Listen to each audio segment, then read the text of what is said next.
Alright, here it is. It took a solid week of reading and rereading my good history books, but it's done. Well, mostly. I've decided to separate this topic into 3 different eras and dedicate one video to each. The first will be today's video, which is the Pax Romana era, followed by what I'm just going to call the Crisis era, which will be everyone from Commodus to Carinus, and finally the Dominant, which will take us from Diocletian all the way to Theodosius and the permanent splitting of the empire. Let's get started by setting out some ground rules for this list. So, first, the list will not include any unrecognized usurpers. To be included, an emperor will have to have been confirmed by the Senate and actually have ruled the government. Second, I'm going to take this rule a step further by also not including junior emperors or co-emperors that didn't really engage in ruling the empire. So that means, for our purposes, there's no Lucius Verus, no Geta, no Herennius. You get the idea. The reason for this is that, although these men were confirmed emperors, they didn't really play a part, or they played a very small part in the actual role of government, and I don't feel like it's fair to lump them in with the emperors of their time. With that out of the way, let's get started. So, excluding usurpers and good old Lucius, there are 16 emperors that ruled during the Pax Augusta, starting with Augustus in 27 BC and ending with the death of Marcus Aurelius in 180 AD. That's a span of a little over 200 years, which is quite a long stretch to talk about. This is the only period where we're going to have consistently good emperors. Like and subscribe if you too like good emperors. Number 16, Caligula. I had some difficulty deciding between Nero and Caligula for our last spot. Spoilers, I guess, for who the number 15 is. Both of them were decidedly horrible emperors who did much more harm than good, but considering the amount of damage Caligula inflicted on the empire in the span of less than 4 years really seals the deal for me. That, and he was completely insane. We can count the following under Caligula's many crimes: insisting that he be treated as a god, and arranging that the heads of statues of the gods, including Jupiter, be cut off and replaced with his own image. Rampant incest with each of his 3 sisters, including taking Drusilla from her husband and treating her as his wife. When she died, he made it a capital offense to laugh, bathe, or dine with one's parents, wives, or children while the period of public mourning lasted. Forcefully closing granaries to let the people go hungry. Feeding his wild animals with accused criminals because the price of butcher's meat was too high. Making parents attend their sons' executions, and much, much more. We can best glean the depth of his tyranny from the events that happened actually after his own death. The terror that Caligula inspired made people extremely reluctant to believe that he had really been assassinated, and suspected that the story was invented by Caligula himself to discover what people thought of him, and at no point did the Republic ever come closer to restoration than the period between his death and Claudius's accession. Number 15, Nero. I know there are some Nero apologists out there who will argue that the last of the Julio-Claudians doesn't deserve some of the stuff that gets laid on his shoulders, and while that might be kind of true, that doesn't subtract from the mountain of terrible decisions that he made while in office. Nero had a few things going for him that clinch his spot over Caligula in my opinion, mainly the fact that he took the purple in his teenage years, and as such he relied heavily on his advisors like Seneca and Burrus. And fortunately for the Empire, those advisors were extremely competent, and to Nero's credit, the first half of his reign saw some good improvements to Roman society. Effective counters on forgery were instituted, provisions were made to prevent tampering with the wills of Roman citizens, lawyers were prevented from extracting exorbitant fees from their clients, and so on. Nero also showed adherence to Augustus' stated desire that future emperors should not seek to expand the borders of the empire further. As such, he was mostly content to maintain the status quo between Rome and her neighbors. The problem here is, as good as these measures were, I can't really attribute them to Nero himself, as I can't imagine he had much, if anything, to do with these decisions. What he did have something to do with was his own degeneracy, which, after he had his own mother murdered, he no longer made any effort to hide. I usually try to focus on an emperor's actions that affect the nation as a whole, not their personal vices or mischief, but in Nero's case, they're too numerous and horrible to ignore. Included under his many supposed debaucheries are sneaking out at night in disguise to murder men in the street, raping a Vestal virgin, castrating a boy named Sporus and then marrying him, and worst of all, dressing up like a wolf and sexually assaulting men and women he had bound to stakes. Yes, that's right, Nero was in fact the world's first furry. On the national level, Nero took after and perhaps exceeded Caligula in his furious race to bankrupt the empire. His Domus Aurea, or the Golden House, is infamous. He spent an enormous fortune hunting around Africa for a rumored buried treasure placed by Queen Dido of Carthage. He made his own advisors, Seneca and Burrus, who had so faithfully fulfilled their duties, both commit suicide. And finally, he led a wholesale massacre of the nobility, something that finally pushed his enemies to orchestrate his demise. All this and much, much more secures him the number 15 spot on this list. Number 14, Vitellius. The first stop in our Year of the Four Emperors Grand Tour, Vitellius was the third, taking power after his usurpation of Otho. Vitellius was a man of twisted vice. Suetonius writes that he ate 4 full meals a day and would often invite himself to private banquets, and that these feasts ended up costing their hosts hundreds of thousands of sesterces each. His gluttony was matched by his cruelty, and several accounts exist of his apparent torture and murder of anyone at the slightest pretext, even going so far as to have a group of commoners killed for disparaging his favorite chariot team. He showered the people with games, yes, but administratively there were only 2 significant decisions that were made, both recorded by Tacitus. The first ending the practice of corrupt centurions selling furloughs to their subordinates, and the second allowing freedmen of Equitus to join the imperial service. He could have been a much worse emperor had he ruled longer, but fortunately one of the better emperors on this list put a stop to that. Number 13, Galba. You could probably make an argument for Galba and Vitellius to switch places on this list. The first emperor in the Year of the Four Emperors, Galba was already in his 70s when he took the purple. Galba had a reputation as a strict disciplinarian and a loyal soldier, having won praise from both Caligula and Claudius for these traits. He ran a tight ship as provincial governor, and this reputation must have earned him a great amount of respect from his peers, as when a rebellion finally started against Nero, it was done in his name. But the reason I have him in this position on this list is twofold. First, his rule was for only 6 months, and no significant acts or works can be attributed to him. Second, he was, like Caligula before him, a brutal tyrant. Cities that were slow to receive and support him after Nero's death were punished severely, both with huge tax burdens and in some cases even the complete dismantling of their fortifications. Local officials were sentenced to death with their entire families. Even the future Emperor Vespasian was convinced that Galba had sent agents from Spain to Judea with orders to assassinate him. Number 12, Otho. Yeah, I bet you didn't see this one coming. Otho the second on our Year of the Four Emperors tour. He overthrew Galba, and was in turn overthrown by Vitellius. Otho ruled for 3 months, so there really isn't too much he could have done, good or bad, to push him in either direction.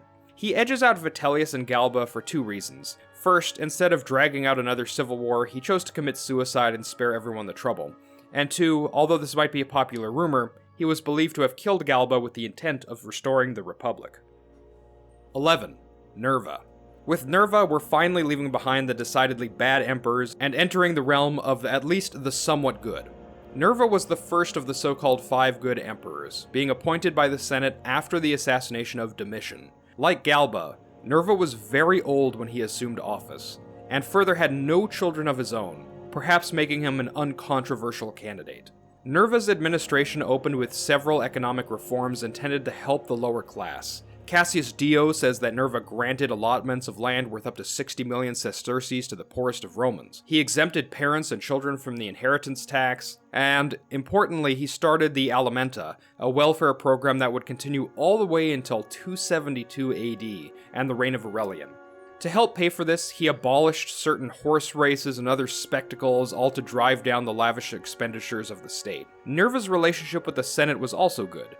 He ended the treason trials started by Domitian and restored anyone who had been exiled back to Rome. He also refused to allow the making of gold or silver statues in his own honor, and sold off a great number of clothing and trinkets that belonged to the imperial house. While these measures were well and good, Nerva had 2 major failings that seriously damaged his reign. First, although he put a halt to treason trials, he continued to allow the prosecution of informers by the Senate, leading to such chaos that one of the consuls, Fronto, remarked that Domitian's tyranny was ultimately preferable to Nerva's anarchy. Nerva was also deeply hated by the army, with whom Domitian had been extremely popular.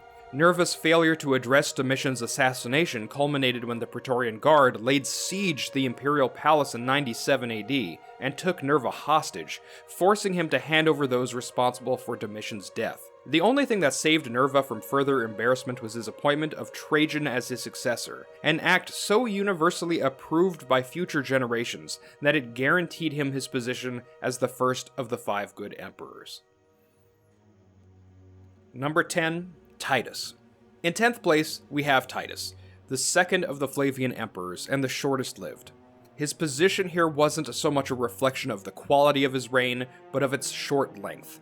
Cassius Dio quips that in some ways he mirrored Augustus, as Augustus started his reign hated by many for his harshness, but gradually became loved, whereas Titus started his reign beloved by all, and died before he had any chance for wrongdoing to stain his reputation. Titus's brief reign was punctuated by catastrophe, the eruption of Vesuvius and subsequent destruction of Pompeii, a fire at Rome which destroyed much of the city, and a plague which Suetonius remarks was one of the worst outbreaks ever known. In all these instances, Titus strived to provide both economic and human relief to the people most affected, and spared no expense in the effort.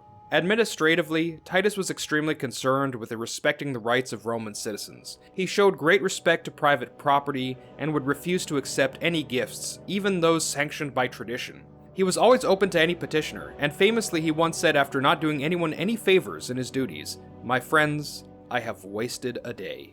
Perhaps the greatest accomplishment of Titus, however, aside from his public works, was putting an end to trials based on treason charges. Specifically, this law under Augustus had been expanded to include slander and libel, and while it may have been well intended, it was quickly abused by Tiberius and Caligula, who set up and encouraged networks of informers to report on anything that could even be remotely interpreted as treasonous speech. Those that had acted as informers were taken into custody, whipped and clubbed before being dragged to the amphitheater and paraded around, where some were sold as slaves and others deported to desert islands. Further, he established perhaps one of the earliest known forms of a double jeopardy law, ensuring that no one could be tried for the same offense twice. His relationship with the Senate was positive, and if he had lived longer, he very well may have found himself in the top 5 of this list. Number 9, Tiberius.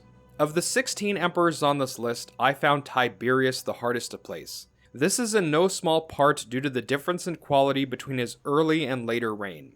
In some ways, I pity Tiberius. He is almost like the anti-Marcus Aurelius. Both men had the purple thrust upon them, but where Marcus Aurelius sought to meet the challenge head-on and become the best emperor he could possibly be, Tiberius sought almost every way to lessen both the power and prestige of his office. I could go on for a long time talking about Tiberius's relationship with Augustus, the supposed maneuvering of his mother Livia to put him into power, and how, by the machinations of others, he was forced not only to divorce the love of his life, but marry a woman he hated. Tacitus and Suetonius both write at length about the many tragedies that befell Tiberius through his life, and though we can pity the man, we can't let pity get in the way of providing an honest assessment of his rule. First, the good. Tiberius kept a tight purse. And while that might seem like a pretty average thing for an emperor to do, the amount of times the empire was brought to the brink of ruin due to the reckless abandon with which emperors handled the treasury are almost too numerous to count. While he was criticized for being miserly, Tiberius was not so much of a Scrooge as to let certain things occur without giving firm financial support. In the aftermath of the Great Earthquake of 17 AD in Lydia, for example, Tiberius exempted affected cities from paying taxes for a full 5 years, and directed high-ranking Roman senators to attend the province and lead the effort to rebuild. Ever the military man, Tiberius also helped safeguard the country against banditry and local revolts by decreasing the distance between military posts. He provided the Praetorian Guard with their own barracks in a fortified camp, and he did not tolerate riots within the city walls. He empowered legates serving on the frontier provinces to deal with incidents on their own authority, but also forbid aggressive action unless circumstances made it unavoidable. To foreign kings as well, he did not encourage any punitive military actions, preferring instead to issue threats and reprimands to those who were suspected of plotting against the empire. But these good deeds and policies soon crumbled under the weight of his avarice and cruelty, which were amplified by the corrupt and venomous Praetorian prefect Sejanus. For the rise of Sejanus, we can only fault Tiberius himself, who time and again proved himself always the passive conduit through which others might wield power. Augustus, Livia, the Senate, and finally Sejanus. His unwillingness to rule was troubling enough, but the delegation of his authority to Sejanus underscores the fact that Tiberius had not only grown to hate the role he had been given, but perhaps the very Roman state itself. He let critical government appointments lapse. He had everyone and anyone suspected of treason tried, tortured, and murdered, all the while delving into his own fetishes on the island of Capri. So while his death was celebrated by the people of Rome, Tiberius is far from the worst emperor. He was not irredeemable, though you might come to a different conclusion after reading some of Suetonius's or Tacitus's accounts. Number 8, Claudius. Edging out Tiberius for the 8th place spot is Tiberius's nephew, Claudius. The man who no one thought would ever become emperor, not only became emperor, but actually did a pretty good job at it. Claudius has the dubious honor of being the first man foisted up to the purple by the Praetorian Guard, an act which would set a dangerous future precedent that we'll be visiting again in the future. For the Romans, who had just lived under close to 4 years of Caligula's tyranny, Claudius must have felt like a breath of fresh air. His respectful demeanor to those of lower rank quickly endeared him to the people, and though there would be conspiracies and attempts on his life, these were small in scope and quickly dealt with. Militarily, Claudius's reign saw the first real expansion of the empire since Augustus. The first invasion of Britannia was carried out in 43 AD, but campaigns on the island would continue for decades to come. Claudius celebrated a triumph for his successes on the island despite not playing a part in the actual campaign, and famously, Claudius spared the life of the captured king of the Britons, Caradicus, who would be allowed to take up residence in Rome. Caradicus would become so impressed by Rome and the Roman way of life that he would come to question why they ever bothered invading their island huts to begin with. At home, Claudius instituted several judicial reforms and took an active part judging individual cases, though he was criticized for being easily swayed and his judgments would often be inconsistent. He nevertheless took the role seriously. Further, Claudius was directly responsible for improving the condition of Roman slaves, first by ruling that slaves who had been abandoned by their masters for illnesses would be given freedom if they recovered, and further that any master who killed their own slave would be liable to be charged with murder. Claudius also increased the prestige and opportunities of former slaves, or freedmen, allowing them to serve in several high-ranking cabinet positions. This, in addition to his affection for games and public works, ensured that the people of Rome were both well-fed and well-entertained for the duration of his reign. Despite these things, both Suetonius and Tacitus paint Claudius as the fool emperor, and it seems that most of the credit for the positive aspects of his reign are assigned to the people around him rather than the emperor himself. Still, when the Flavians would take power later in the 1st century, they would emphasize their association with the positive reign of Claudius, and would issue commemorative coins in both Claudius's and his son Britannicus's names. Number 7, Vespasian. The 4th and final emperor of the Year of the Four Emperors. Vespasian established the short-lived but highly effective Flavian dynasty, which began with himself and ended with his younger son Domitian. Vespasian had the advantage of taking power after a series of poor performers. Nero, Galba, Otho, and Vitellius preceded him directly, and the bar he had to overcome to be considered good was perhaps quite low. Fortunately for the empire, Vespasian exceeded expectations in every field. While he undertook no new military campaigns during his reign, Vespasian is credited with restoring and tightening the discipline of the legions, most especially those who had served under Vitellius. Suetonius writes that Vespasian also strengthened the eastern borders and Cappadocia, which had become subject to frequent barbarian incursions. The main accomplishments of Vespasian happened domestically, where the new emperor found that Nero's negligence, coupled with the year of civil war which he himself had resolved, had not only crippled the Roman justice system, but brought the empire to the brink of bankruptcy. First, Vespasian endeavored to restore the capital, as it had never been fully repaired after the Great Fire. He joined his fellow Romans in clearing the rubble, and authorized anyone who pleased to take over vacant sites and build on them if the original owners failed to come forward. His building projects also included the Temple of Divus Claudius, a Temple of Peace, and the Flavian Amphitheater, known today as the Colosseum. Judicially, he set up an emergency board of commissioners to settle compensation claims and make decisions in the court, which addressed the myriad cases that had built up due to wars and neglect. Economically, Vespasian managed to restart the economy by levying new taxes, including most famously a tax on urine. He allowed senators to bid against each other for positions in public offices, and Suetonius even claimed that he would openly buy up certain commodities only to put them back on the market at higher prices. While these actions might have been shameful to some, they achieved the desired effect, and by the end of Vespasian's reign, the empire was well on the mend. Number 6, Antoninus Pius. The 4th of the 5 good emperors. Pius's reign is often overshadowed by the accomplishments of his predecessors, and it is true that he essentially had the least problems to face during his reign, both domestically and internationally. But I don't think this should take away from the fact that for over 20 years, Antoninus Pius ensured that the dream of Rome would continue to flourish. Militarily, Pius took part in no campaigns, nor did any significant conflict break out during his reign. Small conflicts did occur in Britain, for example, and a new wall was established north of Hadrian's Wall called the Antonine Wall. Hadrian's staff and his policies were also left in place, meaning the policy of consolidation and defense would continue exactly as it had under his adoptive father. It is well known that for the entirety of his 22-year reign, he never left Italy, not a single time. Economic relief was provided to cities that were struck by fire or natural disasters. The rights of slaves were further enhanced to include the end of forcing female slaves into prostitution. Building projects, aqueducts, and roads were also expanded not only in Rome, but throughout the entirety of the empire. Also, though this is a personal story and doesn't bear an impact on the management of the empire as a whole, I find this piece of history to be very telling about Antoninus. When the favorite tutor of his adopted son, Marcus Aurelius, passed away, Marcus was seen and derided for mourning in public. When this fact was brought to Antoninus' attention, he said, "Let him act as a human being, for neither philosophy nor empire extinguishes natural emotions." The greatest tragedy of his reign is really how little we know. Small fragments remain from Cassius Dio's history, but much of our information is pulled from the Historia Augusta, which is often less reliable. Marcus Aurelius, however, wrote a great amount of praise for his adopted father in his Meditations, and I highly encourage all of you to read what he wrote to get a better idea of who Antoninus Pius really was. Number 5, Domitian. I'm not gonna lie, I love Domitian. Even when I'm reading Suetonius' account, which is extremely negative, I can't help but cheer for the guy.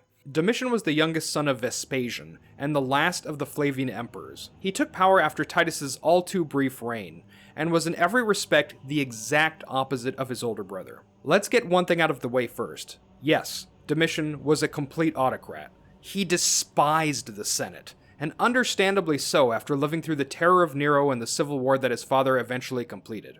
But unlike Nero or Caligula or the later Emperor Commodus, Domitian was determined to rule justly and succeed where the Senate had utterly failed. Economically and administratively, Domitian ran perhaps the tightest ship of any emperor before or after. Suetonius, who as I mentioned is extremely critical of Domitian, even admits that the imperial bureaucracy never ran more efficiently than it did under the last Flavian. He was completely intolerant of any sort of corruption, and his need to maintain order and standards led him to micromanage every aspect of the empire. Domitian fought inflation, revalued the Roman currency, and made it clear that the power of the Roman state no longer flowed from the Senate, but went with him wherever he went. Further, he continued his father's and brother's policy of reconstruction and expansion, bringing Rome to its most extravagant since the time of Augustus. Despite being an effective administrator, Domitian did suffer some military reversals which blemish his reputation. He led a widely criticized campaign across the Rhine against the Chatti, which, though successful, was, quote, entirely uncalled for, according to ancient accounts. Further, a large punitive force against the Dacians ended in the annihilation of a whole army and the loss of a Roman eagle. This defeat was avenged soon after, and the Romans were able to defeat the Dacian king Decebalus, though he would continue to be a thorn in the side of the empire until Trajan Trajaned him. Though his assassination ended the Flavian dynasty, the work he did both at home and on the frontier left the empire in a fantastic position that later emperors would fully take advantage of. Number 4, Marcus Aurelius. The philosopher emperor, and probably the most well-known emperor in modern times thanks to his personal writings and his portrayal in the movie Gladiator. The last of the 5 good emperors, Marcus's reign was distinct from his predecessors due to the sheer amount of catastrophes and upheavals that occurred during his reign. During the first half of his reign, Marcus ruled as co-emperor with Lucius Verus, though in practice Marcus was the senior partner in this arrangement, and so the actual rule and running of the show fell to him. Lucius Verus died in 169, and because he really didn't act in the emperor's capacity, I've excluded him from this list. Things began to fall apart almost immediately after Marcus took power. In 161, the Parthians invaded Armenia, then a Roman client state, and after installing their own king, crushed a Roman legion led by the governor of Cappadocia. After further Roman defeats in Syria, Marcus sent his brother Verus to deal with the threat personally. While the Parthian War ultimately ended in a Roman victory, the legions brought back with them a new disease, which we now call the Antonine Plague, which decimated nearly 10% of the entire Roman population. The timing could not have been worse, as in the mid-160s a Germanic confederation spearheaded by the Marcomanni began serious incursions across the Rhine and Danube. Marcus Aurelius would spend the rest of his life combating both the plague and the Germanic threat. While most of his reign would be defined by these external threats, Marcus still made time and actively participated in the administration. The currency was revalued, though this was undone later due to the pressures of the war and the plague. Cassius Dio also mentions that he was an extremely conscientious judge, and would hold court cases whenever he could separate himself from the front lines. In the end, Marcus not only defeated the Parthians, but he brought the Marcomanni and their allies to their knees. His fairness and constant support in relieving the Roman people of the horrors of war and disease earned him their love, and the only true black mark on his reign is the appointment of his son Commodus to succeed him. Number 3, Hadrian. I'll admit, I struggled for a whole day between putting Hadrian or Marcus Aurelius in the number 3 spot. Hadrian was a conflicted and often harsh man, but despite his flaws, his actual management of the empire was so conscientious and well-planned that I feel like he absolutely deserves to be in the top 3. Perhaps the most important policy Hadrian pursued was that of border consolidation. For while Trajan's eastern conquests were glorious, Hadrian seems to have shared a mind with Augustus that future emperors ought to be content with the natural boundaries the gods seem to have placed on the Romans. He withdrew the legions from Parthia and set up client kings where he could, enhanced and renovated the defenses on the Limes Germanicus, and ordered the construction of a wall in the north of Britain that would be named after him. The legions themselves he managed with the strictest discipline, and during his reign not only were all current wars terminated, but no new wars were sought with Rome's neighbors. The only major military action undertaken during his reign was the Third Roman-Jewish War, which was instigated by the false messiah Bar Kokhba. I'll quote Cassius Dio directly here, for he sums up the state of the military during Hadrian's reign extremely well. Dio says, "In fine, both by his example and by his precepts, he so trained and disciplined the whole military force through the entire empire that even today, the methods introduced by him are the soldier's law of campaigning. This best explains why he lived for the most part at peace with foreign nations. For as they saw his state of preparation and were themselves not only free from aggression but received money besides, they made no uprising. So excellently indeed had his soldiery been trained that the cavalry of the Batavians, as they were called, swam the Ister with their arms." Seeing all this, the barbarians stood in terror of the Romans. In stark contrast to his successor, Hadrian would spend more than half of his entire reign outside of Rome. He toured the provinces vigorously. He helped establish and build new cities and new projects, restored temples, abolished some forts, and replaced them with others at different locations. You get the idea. At home, he canceled all debts that had been owed for the past 15 years. He made laws preventing sexual mutilation, and relied more and included himself in the Senate and their meetings. For all these reasons, I think Hadrian really deserves the number 3 spot. Number 2, Trajan. In the runner-up spot, we have the second of the 5 good emperors, the Optimus Princeps himself, Trajan. Trajan's deeds are vast, and his greatness is attested most by his legacy. Even among later Christian theologians, Trajan would be remembered as a virtuous pagan, the ideal monarch, and perhaps the very reason that non-familial succession became so idealized in the West. Militarily, Trajan undertook 2 principal conquests, that of Dacia and Parthia, the former being perhaps the more urgent and necessary than the latter.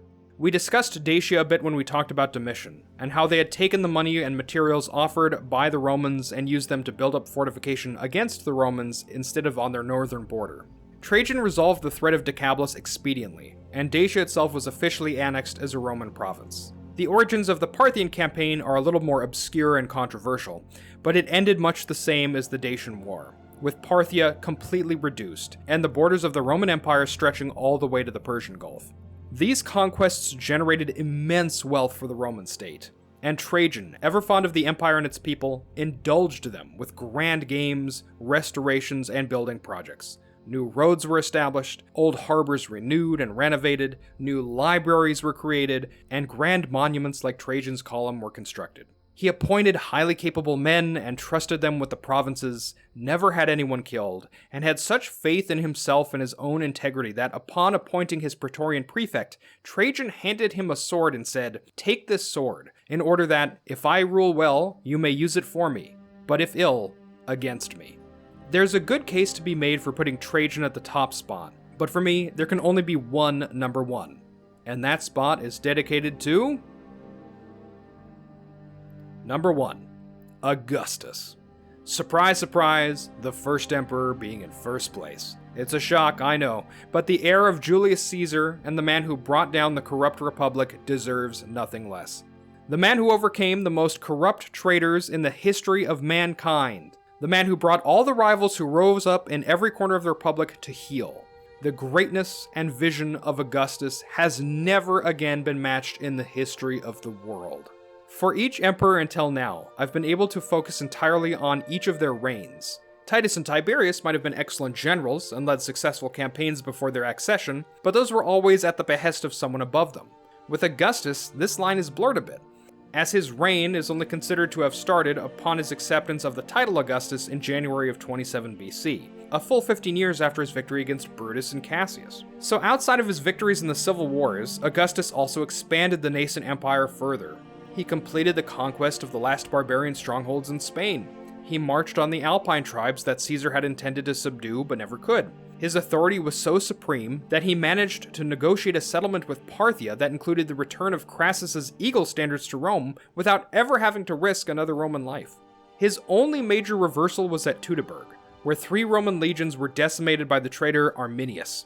After this, Augustus relinquished his earlier ambitious designs, and contented himself while extolling future emperors to be satisfied with those limits nature seemed to have placed as permanent bulwarks of the Roman state. Augustus's legal reforms were vast, so I'll just mention a few here that truly stand out. The creation of the Roman postal service, the establishment of permanent armed police to put an end to banditry and other crimes, the establishment of a small claims court, and the appointment of jurors therein, measured punishments for bribery and corruption, and finally, rewards for marrying and having large families, and tax burdens for men older than a certain age who refused to marry. On top of this, he established several colonies for veterans and established a military treasury for their pensions. He completed a number of building projects at home and encouraged magistrates of localities outside the capitals to do the same. The infamous Praetorian Guard were also established under Augustus's reign, which some might see as a detractor given how that turned out, but they weren't always a bunch of corrupt filth. Augustus set the course, the model, the ideal for what a leader ought to strive to be. Trajan, Hadrian, Vespasian, all these good emperors we talked about were best in how they endeavored to protect the ideals set forth by Augustus himself. And for these reasons, and 100 reasons more, Augustus deserves nothing less than the number 1 spot.